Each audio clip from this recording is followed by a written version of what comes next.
Well, hey folks, it's Amy from Colorado Mountain Living.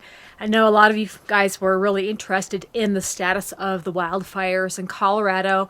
I know you've watched a lot of the videos that I've posted this fall, especially. In this video, I wanted to give you an update on the status of the fires in Colorado. And the truth is that they're still burning. They're actually not completely extinguished.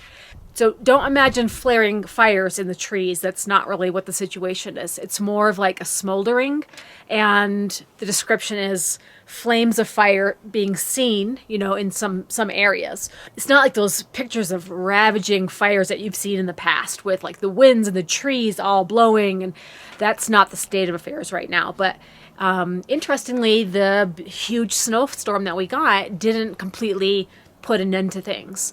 So a lot of the fires still have the smoldering action, and some of them still have some flames. But the good thing to know is that there hasn't been any fire growth since the snowstorm.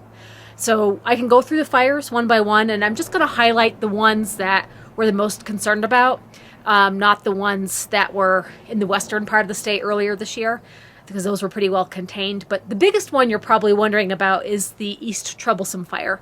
That was the one that got popular with a big flare-up and the gigantic spread in a short period of time. And the good news is that fire right now is 37% contained. So what's going on with the fire situation right now is that there's zero growth because all the precipitation that happened really put a smoldering to the fires. Since then, the temperatures have stayed pretty cool, so nothing has really been out of seasonably hot.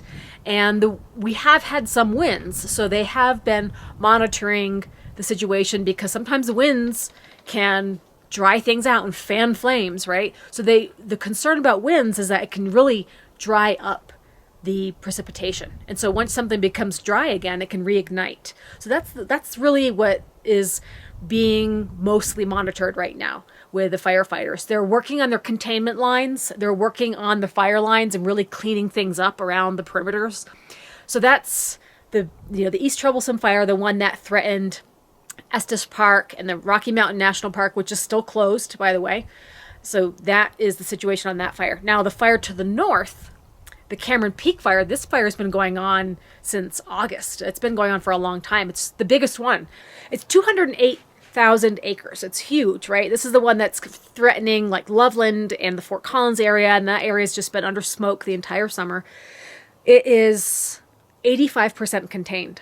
So I think on the last video, it wasn't even close to that. I think it was still in the 30% containment.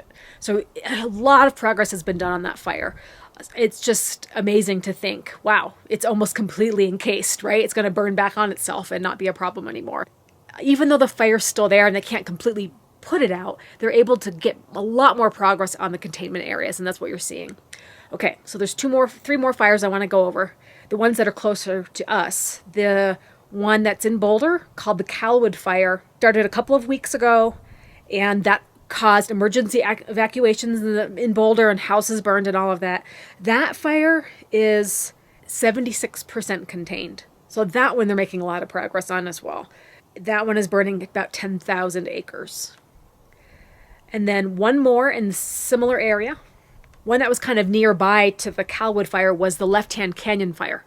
And that one was even closer to us. It just kind of sprung up suddenly during one of those windy days. And that one is 460 areas and 100% contained. So that one is no longer a threat to the surrounding towns. And then the other fire, the Williams Fork Fire, this one is on the other side of the divide from us, kind of behind the camera, but Williams Fork Fire, that's more in the area of Winter Park and Fraser.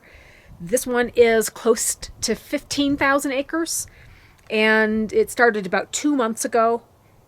This is the one fire that they determined to be human-caused.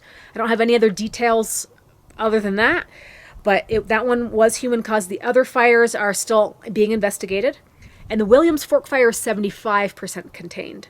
So that's very encouraging as well. So much progress on the containment of these fires. It's just a thrill. And the news I heard today was that for everyone that was evacuated in the East Troublesome Fire, they are now easing the evacuations, allowing people to go back into their homes. They're working with authorities. They're working with contractors to get the utilities back on. So people are actually able to go back to their homes now. You think that is this done? You know, is the fire season done? And possibly we're looking ahead at the forecast for next week, and it is cold weather, folks. We're talking winter temperatures in the teens, a chance of moisture on Monday. So we'd love to be optimistic and say that this is the end of the fire season, because looking ahead, it just seems like winter's here and we've got so much containment on the current fires. It's easy to think that it's over, but the situation is that we're still in a drought, and you can see behind me, there's really not any more snow from last weekend. It is gone. So everything is still pretty dry. And that's the reason why they're keeping Rocky Mountain National Park closed. Right now, the National Forest is closed for recreation and access. So there's still a measure of caution to stay fire-wise and really, at all possible, reduce the risks for accidental fire.